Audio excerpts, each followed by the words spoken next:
अभिभावक मान नमस्कार। हरिओम पिला माने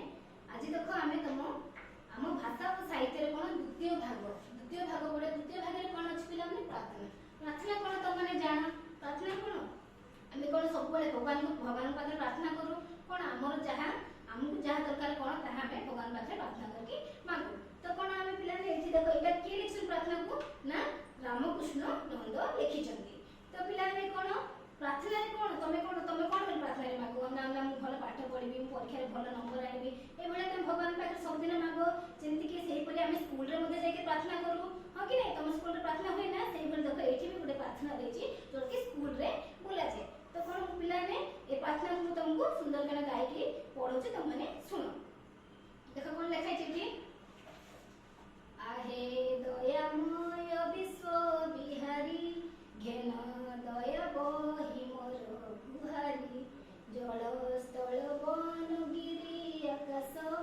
तुम्भ लीला सबुठारे प्रकाश तुमे शुभ बुद्धि परा शिखाओ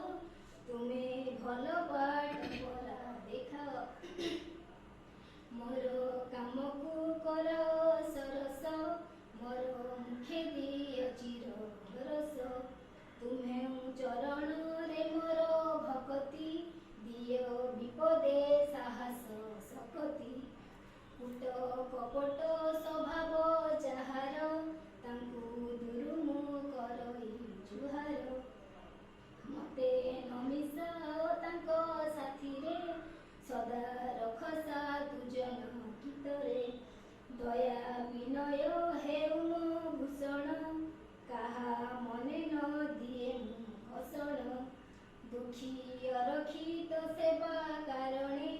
बल दिय मोर कर चरणे सत कहिबा किया डरिबी सत कहि पछे मये मरिबी मते एतिकी शिखाओ साई हे मोर धन जन लड़ा नाई हे तो पिला ने प्रार्थना शिखिले ए प्रार्थना कौन करिवो तमे माने भल कि पढ़िवो और मुखस्थ करिवो तो पिला माने कौन ए शिक्षिबो जेमति कि एटा को हमको भगवान पाखे हम कौन प्रार्थना करू कौन मांगो सब एथिरे अछि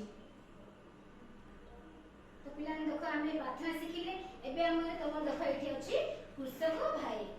ऊपर आबे पढ़िबा पढ़छि पिला ने मन ध्यान दे सुनो देखो कोन लिखाइ छी कृषक भाई कृषि काम करी पेट पुसाई कृषक कौन तुम पिला जानी तो जे कि आम पाए कौन खरा वर्षा सबू को सही कौन आम पाए आम पेट पाए कौन आम खाइया पे से कौन चाष जमी रे चाष करे तो कौन कृषक भाई कृषक काम करी पेट पोसाए से कौन कृषि काम तार अन्य कौन पंथा नथाय से कौन करे ना कृषि काम चाष जमी रे काम करे से कौन पे आम पाए कौन खाद्य से तैयार करे पे खाद्य पे चाष करे खरा वर्षा को खातर नहीं सबु दुख सही देश पाले से कौन कृषक कौन कर पिला खरा वर्षा जहाँ है कि से कौन सहे से कौन खरा वर्षा को खातिर न करी से कौन करे पिला ना आम देश केमिति भल रहइबो जेंति समस्त केमिति खाद्य पाई परबे से विषय को से कौन आखि आगे रखी से कौन खरा वर्षा को किसी खातिर न करी से कौन सबु दुख सही जाए कि कौन करे ना से पिला देश पालिया से कौन चाष जमी रे खटी थाए राति न पाहुन खेत को जाए चाष काम करी आहार दिए कौन से कौन आमे कौन राति कौन आमे कौन उठुचे ना से कौन राति खरा वर्षा को खातिर न करी कौन राति न पाहुन अंधार से उठिकी कौन करे खेत को कौन चाष जमी को जाए आ कौन चाष काम करे से चाष काम करी कौन करे आम पाई आहार कौन आम पाई कौन से कौन ना खाद्य जगाई थाए बिलरे खटुतु रक्त निगाड़ी आम पाई देउ खाद्य सजाड़ी से जतले बिलरे काम करे पिला ने कोन हुए झाल रक्त कोन झाल रक्त से निगाड़ी कोन करे ना आम पाई आमे कोन घरे बसी कोन सहजरे खाद्य पाए जति से खाद्य आमे कोठ आछि सेटा कोन आमे जानि छै कोन आम पाई कोन आम देश पाई कृषक कोन खरा वर्ष खातिर न करे से कोन तार कोन ता देहरु झाल रक्त निगाड़ी से आम पाई कोन करना खाद्य सजाड़ी दे थाए आम पाई से कोन आहार जगाई थाए जे आम देश पाई से कोन आहार जगाई थाए रक्त निगाड़ी क्षेत्र घटे देश जाति पाई महान अटे कौन रक्त झाल बुहाई से कौन चाष जमी एपरी भाव में घटे जे से कौन आम देश पाई कौन आम देश पाई से कौन ना महान अटे कि आम देश पाई महान अटे ना कृषक आम देश पाई कौन महान अटे माटी को कोड़े नेउ ପଳଇ ସେଇ ମାଟିରେ ତ ସୁନା ପଳେ। ଆମେ କଣ ପିଲାମାନେ ଟିକେ ମାଟି ଲାଗିଗଲେ କଣ କରୁନା ହାତକୁ ଝାଡ଼ି ଦଉ, ସାଙ୍ଗେ ସାଙ୍ଗେ ହାତ ଗୋଡ଼ ଯାଇକି ଧୋଇ ଦଉ। କିନ୍ତୁ କୃଷକ କଣ କରେ ପିଲାମାନେ ସେଇ ମାଟିକୁ ଯେମିତି ସେ କଳେଇ ନିଏ, କଣ ସେ ନିଜର କରିନିଏ ସେ ମାଟିକୁ, ଯେମିତିକି ସେ ମାଟି ଯେମିତି ମାଟିରେ ସେ ଏମିତି ସେ ଚାଷ କରେ, ତା ଦେହକୁ ସେ ଦେଖେନି ଯେ ମାଟି ମୋ ଦେହରେ ଲାଗିଯିବ, ମୁଁ ମାଟିକୁ ଛୁଇଁବିନି। ସେ ସେପରି ନ ଭାବି ସେ କଣ ମାଟିକୁ ସେ ନିଜର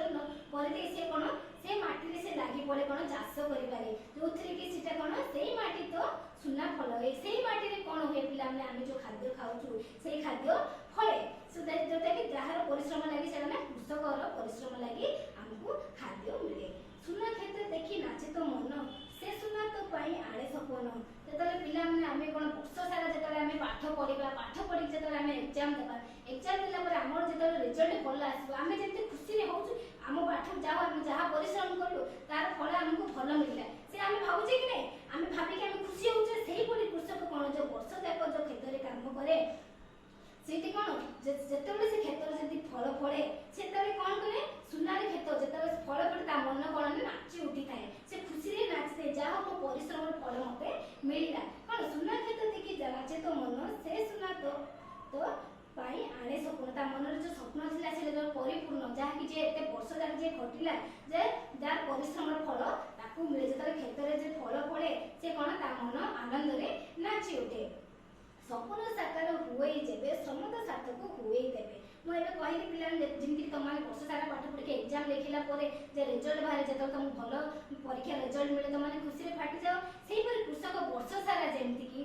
କଣ ବର୍ଷ ସାରା କ୍ଷେତ୍ରରେ ଚାଷ ଯେତେବେଳେ କରେ, ଯେତେବେଳେ ସେ ତାର ସପନ ଯେତେବେଳେ ସାର୍ଥକ ହେଇଯାଏ, ସାକାର ହେଇଯାଏ, ସେ କଣ ତା ଶ୍ରମ ଯେମିତିକି ବୃଥାରେ ନ ଯାଏ, ତା ପରିଶ୍ରମର ତାକୁ ଭଲ ପରିଶ୍ରମର ଫଳ ତାକୁ ଯେମିତି ମିଳେ, ସେ ଭଲ ଫଳ ଯେତେବେଳେ କ୍ଷେତରେ ଭଲ ଜମି ଚାଷ ଭଲ ହୁଏ, ଫଳ ଭଲ ପଡେ, ତ ତା ମନରେ ଗୋଟେ କଣ ଉତ୍ସାହ ଜାଗ୍ରତ ହୁଏ। ସେ ଭାବେ ଯେ ଯାହା ହଉ ମୋ ପରିଶ୍ରମ ସାର୍ଥକ ପାଇଲା, ଯାହାକି ମୁଁ ଦେଶ ପାଇଁ ଖାଦ୍ୟ ଯୋଗାଇ ପାରୁଛି। ତ ପିଲାମାନେ କଣ ଆମେ ଜାଣିଲେ କୃଷକ ଆମ ପାଇଁ କଣ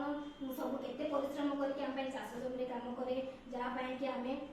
କଣ ଖାଦ୍ୟ ପାଇଥାଉ, ଆମେ ଯେମିତି ବିନା ପରିଶ୍ରମରେ ଆମେ ଖାଦ୍ୟ ପାଇଥାଉ, ଆଉ କଣ ଯାହାକି ଆମେ ସବୁବେଳେ କୃଷକ ଭାଇ ଯେ କଣ ଆମ ପାଇଁ ନା ଆମେ ତାଙ୍କୁ ଆମେ ସବୁବେଳେ ମହାନ ବୋଲି ଭାବିବା। ତ ପିଲାମାନେ ପାଠ ଭଲ ପଢିବ ଏବଂ ଆକୁ ବୁଝିବାକୁ ଚେଷ୍ଟା କରିବ। ହରିଓମ।